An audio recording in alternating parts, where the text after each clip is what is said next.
Recuerdo como si estuviese en mi pupitre sentado la primera vez que debatí. Mi profesora de lengua, Margarita, una mañana decidió que los 8 mejores de la clase, llegó, nos nombró por notas, vais a hacer un debate. Para mí aquello era algo aterrador ya de por sí, pero cuando escuché el tema todavía me preocupó mucho más porque la pregunta era si la guerra tenía de algún modo algún efecto positivo en la sociedad. Las posturas se sorteaban y a mí me daba pánico que me tocase a favor. Hoy en día sabemos que esa pregunta fue una mala pregunta. Margarita también está en nuestra red, pero por aquel entonces incluso con aquella pregunta aprendí muchas cosas. ¿Sabéis qué postura me tocó? A favor. Me pasé una semana buscando argumentos, metido en papeles, libros, internet, para entender cómo de algún modo podía defender aquello, pero incluso en una postura tan polarizada, en un ejercicio donde las posturas, donde el a favor y el en contra eran polos opuestos, encontré argumentos y encontré valores que me permitían aumentar el prisma con el que veía el conflicto. La guerra seguía siendo mala para mí, aunque hubiese defendido que tenía efectos positivos, pero la entendía mucho mejor. Un debate, básicamente, es una situación en la que 2 equipos de 4 personas, 5, depende de cada momento, se enfrentan con un tema que conocen de antemano e investigan, donde las posturas son sorteadas y donde existe un número de jueces indeterminado que decide quién gana en función a un reglamento dado. Más tarde, en la universidad, llegué de rebote a otro torneo de debate, no sé ni cómo, pero nos invitaron y 4 amigos nos lanzamos a acudir a otra provincia, invitados por una universidad, para defender nuestro equipo y nuestras ideas. El tema esta vez era si había que apostar en España por la energía nuclear, año 2010. La cosa, o lo que pasó allí, fue curioso, porque pasaron fundamentalmente 2 cosas. La primera, que perdimos de forma estrepitosa. No ganamos ni un debate, porque estábamos muy fuera de juego. Íbamos sin traje y todo el mundo iba con una corbata hasta aquí atado. No comprendíamos las normas, debatíamos sin ni siquiera su formato y, claro, no podíamos ganar. Por muy veraces que fuesen nuestros argumentos, por muy sólidos que fuésemos, por muy convincentes que fuésemos, no jugábamos en su terreno de juego. Estábamos completamente fuera de su sistema. No teníamos capitán, no teníamos mentor, éramos amateurs que habíamos llegado a aquel mundo y que por muy bien que hablásemos no podíamos ganar. La segunda que pasó fue más curiosa aún, que solamente hubo 2 equipos que salieron contentos y felices de aquel torneo. Nosotros que perdimos todos y el campeón que ganó todos. Y aquello nos sorprendió.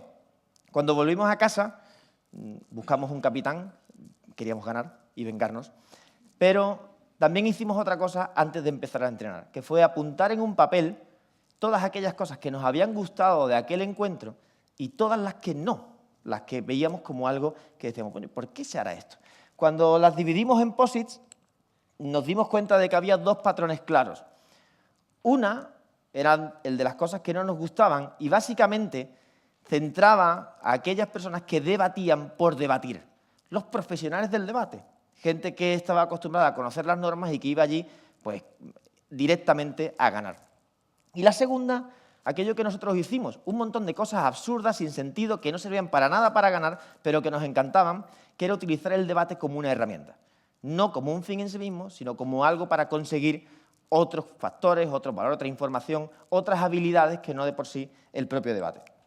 La verdad es que hoy estoy más convencido que nunca, incluso de aquel día, que el debate como herramienta supera con infinitas creces al debate como finalidad. Pero entonces, ¿por qué todo el mundo debatía de esta forma? ¿Y por qué en aquel torneo nosotros éramos los raros? Pues por una sencilla razón, porque llegar a un torneo de debate era imposible si no tenías escuela. Lo nuestro fue un milagro. Que llegasen 4 perfectos desconocidos a un torneo sin conocer ni siquiera las reglas jamás pasaba, porque se invitaba a capitanes, se invitaba a mentores, se invitaba a escuelas de debate. Gente que profesionalmente se dedicaba a eso. ¿Cómo un profesional iba a dejar que alguien llegase para ver fuera de la caja? Que es precisamente lo que nos pasó a nosotros. Éramos tan malos que veíamos el debate de otra forma. Y eso jamás había pasado. Además coincidía que por aquel entonces todos los que participamos en aquel torneo éramos representantes universitarios, año 2010, y nos habían encargado de transformar la universidad hacia los nuevos planes de estudio Bolonia, Eurocrédito. Eran momentos de cambios, pero tremendamente frustrantes, porque intentamos cambiar tantas cosas y nos dejaron cambiar tan pocas, y los cambios que hicimos funcionaron tan mal, fue tan desastre, que lo vimos clarísimo. Dijimos, todo lo que hemos aprendido en este torneo de debate no es más que lo que queremos llevar a la educación. Pongo un ejemplo. No recuerdo ni un momento de mis intervenciones durante el debate, tan solo que perdí, todas. Pero sí que recuerdo y conservo la amistad de una tutoría que tuve con un profesor de física nuclear. Yo, estudiante de Derecho y Ciencias Políticas, y mis compañeros de Sociología, Ciencias Políticas, ADE, de repente estábamos sentados con un físico nuclear al que motivó tanto que estudiantes de otras carreras le pidiesen tutoría, que cogió su instrumental, nos subió a la azotea del edificio, esperó a que hubiesen las condiciones apropiadas y nos demostró cómo, con viento y con lluvia, había trazas de Chernóbil en Sevilla, completamente inocuas, pero para nosotros aquello fue revelador. Igual que para aquel profesor, al que nunca nadie le había pedido una tutoría para preguntarle algo fuera de programa. Después de 30 años de docencia, estaba frustrado. Lo curioso es que nosotros, yo mismo, la primera tutoría que pedí en mi universidad no fue de Derecho Romano, fue de Física Nuclear. Algo que no tenía nada que ver con lo que me iba a examinar 4 meses después o un año después. Esto era lo que queríamos implantar, estas ganas de aprender por sí mismo, aplicando un pensamiento crítico brutal, saliéndose de cualquier paradigma, de cualquier esquema, fomentando la inquietud y adquiriendo contenidos y habilidades. Era perfecto. Y cuando preguntamos a los profesores por, oye, este problema que observamos nosotros existe de verdad, nos lo reconocían. Estos son datos de hace muy poquito, 2017, donde seguimos con esta lacra. 3,92 el pensamiento crítico en nuestro sistema educativo sobre 10, 4,25 habilidades comunicativas, 4,25 investigación o capacidad de trabajar de forma autónoma. Imaginaos con lo rápido que va el mundo, con las fake news, con toda la información que circula, que suspendamos en enseñar a la gente a buscar por sí mismos información, da mucho que pensar. Pero lo peor de todo es, si de verdad creemos que el sistema educativo sirve para fomentar líderes y suspende con un 3, ¿qué narices estamos haciendo? Y esto era lo que nos preguntamos. Formamos un caballo de Troya que llamamos torneo de debate, pero que no se parece en nada a un torneo de debate. Porque en realidad lo adornamos tanto, le pusimos tantos extras, que en realidad desvirtuamos el debate. La hoja de ruta fue aquellos posits que he enseñado en la pared. Y lo que hicimos fue básicamente estandarizar, hacer que el profesor se guiase por un camino que le llevase a utilizar el debate como herramienta. Básicamente, allá donde había algo que no nos gustaba, nos inventábamos algo para neutralizarlo. Por ejemplo, no nos gustaba nada que los que debatiesen fuesen élite. Si queríamos cambiar el sistema educativo, teníamos que cambiarlo para todos los alumnos, no para los 4 mejores. A los 4 mejores de una clase los sueltas en el desierto de Tabernas con 1 euro y esa gente aprende latín. Da igual, los puedes poner boca abajo que van a aprenderse la lección. Ponle más tarea, la van a sacar adelante. Los que nos interesaban eran el resto de alumnos, aquellos que no tenían tantas facilidades para estudiar. Entonces empezamos a mandarles trabajo previo a los docentes para puntuar en nuestro torneo. Si tú hacías cosas con la clase antes, te poníamos puntos, con lo cual era más fácil ganar. Y fue relativamente satisfactorio, porque en vez de participar los 4 mejores, participaron los 8 mejores. Los docentes eran como reacios, ¿no?, a que alguien que sacaba malas notas de repente pues, representase a su centro en cualquier otro sitio. Hasta que dimos con la clave y puntuamos muy bien, dábamos el doble de puntuación a aquellos docentes que traían un equipo que habían elegido haciendo un torneo previo en su aula. No te decíamos que el que ganase tenía que venir, ni que el que perdiese tenía que venir. Eso lo decidían ellos. Pero nuestra sorpresa fue que cuando el docente empezó a ver a todos los alumnos debatir, empezaron a confeccionar sus equipos con alumnos que tenían resultados mediocres o directamente malos. Y esto tiene una razón de ser súper sencilla, la van a entender. El alumno malo es un alumno tremendamente competitivo. Casi siempre, en la mayoría de los casos. Lo que pasa es que la competición no está alineada con lo que el docente quiere. Me explico. Para un alumno competitivo, ganarle al profesor es sacar un 0 en su asignatura, porque le está retando y le está ganando. Para un alumno competitivo malo, retar a sus padres, ganarle a sus padres es sacar un 0 en la asignatura. Y llega un momento, que es cuando más disfrutan, que es cuando ya no te quedan herramientas como educador o como padre para corregir el rumbo. Ahí han conseguido el triunfo máximo, porque dicen, me vas a matar, me vas a quitar la Play, ya me la has quitado, me vas a quitar el móvil, me da igual. Y eso nos pasaba en las clases. Pero cuando un alumno competitivo se enfrenta a otro compañero, no quiere perder. Por nada del mundo. Y se da cuenta de que para ganar tiene que aplicar toda la disciplina que ha aprendido en el fupito, toda la creatividad que ha aprendido jugando a las cartas y todas las habilidades que tiene de jugar al Fornite en investigar, trabajar los contenidos y aprenderlos mejor que el compañero. Y se vuelven alumnos brillantes, porque descubren que pueden ganar por el lado bueno. Y cuando pasa eso, el alumno malo deja de ser malo y se convierte en un buen alumno. Lo segundo que no nos gustaba era la competitividad, pero sabíamos que tenía un factor muy positivo. La competitividad une y desune. Une a los equipos, une a las personas de un mismo centro frente a otro centro, separa a las personas de diferentes centros. Lo primero que hicimos fue mezclarlos en las habitaciones donde dormían. Nosotros nos dimos cuenta de aquel torneo en el que fuimos, en el que los equipos preparaban por la noche las posturas. Nosotros queríamos tomar cervezas con gente de otras ciudades y no podíamos, porque todo el mundo decía, no, quita, no vayas a verme lo que tengo preparado para mañana. Decía, pero ¿a qué hemos venido aquí? Si no es a compartir conocimiento. No, esto no puede ser. Entonces mezclamos a la gente y conseguimos un clima bueno. La revolución fue cuando nos dio por mezclar equipos que perdían. Cuando un equipo empezaba a perder, lo sacábamos del campeonato, lo mezclábamos y lo volvíamos a introducir. La primera vez que hicimos esto, se nos coló en cuartos de final un equipo de 4 alumnos de centros diferentes y le ganó al aspirante. Por una sencilla razón, porque mezclaron sus argumentos, porque los combinaron y porque al final enfocaron el problema desde 4 puntos de vista diferentes, conversaron entre ellos. La tercera cosa que no nos gusta nada es cuando se frivolizaba y se llevaban posturas opuestas al extremo. Y esto pasaba mucho en el debate, lamentablemente. A nosotros nos encantaba construir desde puntos de vista común, establecíamos puntos en consenso con el rival y a partir de ahí discutíamos. Es decir, en la energía nuclear estoy de acuerdo en que los combustibles fósiles hay que eliminarlos y que la energía renovable es mejor que la energía nuclear, que me toca defenderla a favor. Pero si queremos llegar a esta energía renovable, vamos a utilizar por el camino, ¿me explico? Estoy aceptando puntos del rival. Sin embargo, lo normal era, no. La energía renovable no sirve para nada, no va a llegar a nada, no va a conseguir nada, lo mejor es la nuclear. Esto es lo que pasaba siempre. Hasta que empezamos a puntuar doble aquellos argumentos en los que te basabas en comentarios o en consenso con puntos del rival. Y pasó una cosa curiosa. Se nos ocurrió un invento que desdibujó completamente lo que entendíamos por el debate, que era unirles las mesas. Empezó a pasar que equipos compartían documentos, jugando al rival. Y le decía, déjame ese estudio, porfa. Utilizaban el mismo estudio equipos contrarios. Lo último que no nos gustaba nada, por ejemplo, que voy a contarles hoy es, al final, el relativismo que sucede muchas veces en el debate de quedarse ahí.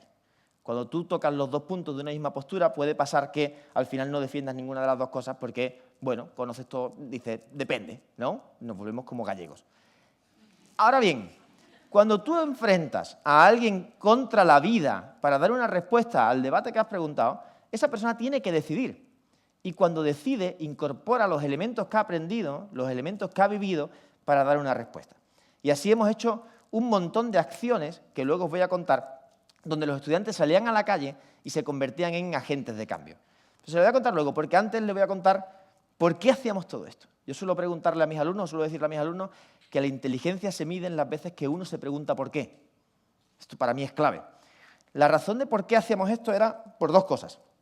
La primera, porque descubrimos que el debate era una herramienta potentísima para cambiar la educación. Una herramienta potente para instalar un cambio sistémico en el aula que fuese capaz de voltear la educación completamente. Basarla en el pensamiento crítico, basarla en la iniciativa de los estudiantes, basarla en la inquietud de los mismos. Así nos dimos cuenta de que, por ejemplo, los temas que tratábamos, antes de tratarlos, los docentes decían que los estudiantes no sabían tanto como para aprobar. Sin embargo, cuando terminaban, los docentes decían que sacaban un sobresaliente. Lo curioso es que los alumnos decían lo mismo. Por primera vez, alumnos y docentes coincidían en evaluarse a sí mismos. La mayoría de ellos, además, el 100%, decía que los temas que planteábamos, retos globales de futuro, no se trabajaban en el sistema educativo. Retos globales como la inteligencia artificial, la desigualdad, el hambre, las guerras, retos que, cambio climático, que nos van a afectar en poco tiempo. La segunda es que queríamos un impacto directo de la educación. Sabemos que la educación tiene un impacto indirecto clave.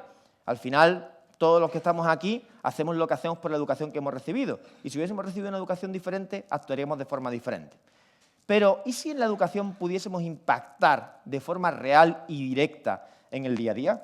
Esas son 217 acciones en 2017, 376 en 2018, como debatir en un bar, para contarle a la gente lo que han investigado, o como, por ejemplo, irse a un supermercado a ponerle un etiquetado de la huella ecológica que tiene cada producto para que el consumidor entienda lo que está contaminando al medio ambiente cuando compra un brick o una botella de cristal.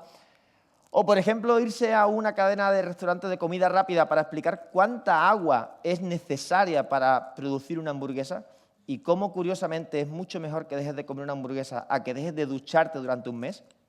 O irse a los taxistas para convertirlos en influencers del cambio hacia el vehículo eléctrico. Si ellos eran los que más disfrutaban del patrimonio de la ciudad, tenían que utilizar su capacidad de decir, oye, ¿qué coche me compro? ¿El que se compre un taxista?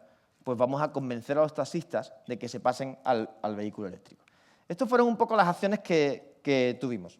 Hoy en día participan con nosotros unos 130 centros en España y México. Antes de que acabe el curso abriremos 5 países y esperamos llegar a los 200 centros. Jóvenes Promesas es una organización que hace de ella, o que por lo menos consigamos algo, más de 100 personas y que es completamente gratuita para todos sus participantes. ¿Pero por qué funciona? Funciona en base a nuestra experiencia por 3 cosas. La primera, porque es una metodología educativa antifrágil. Está pensada para el docente, para que la curva de aprendizaje sea muy corta, para que se pueda implantar rápidamente, para que ningún docente que no quiera aplicarla la estropee y para que sea un docente en un aula con una unidad didáctica el que empiece el cambio. Si las metodologías empiezan de arriba abajo, nuestra experiencia nos dice que no funcionan. Si las empieza quien está realmente con el estudiante y ve cambios, entonces funciona. La mayoría, bueno, no, el 100% de nuestros centros viene porque docentes han querido aplicar el programa en su centro. Después se contagian otros docentes, la dirección los apoya, pero el motor, el origen, el impulsor siempre es un docente. Lo segundo es porque la necesidad es imperiosa. Tenemos que poner sobre la mesa retos que nos afrentan como sociedad global y que no estamos tocando en la educación y que serán nuestros jóvenes los que tengan que responder. Y tenemos que entrenarnos en pensamiento crítico y en liderazgo, y no hacemos nada de esto. Además, los contenidos se quedan obsoletos. El joven tiene cada vez más inquietud y necesita aplicar las cosas rápido en el día a día. Y la tercera cosa es que hablar en clase es bueno. Si hablamos en clase, al final empieza un aprendizaje de pares, se revierte la verticalidad del profesor y pasa una cosa preciosa que es parecida a lo que aquí tenemos como cantes de ida y vuelta del flamenco.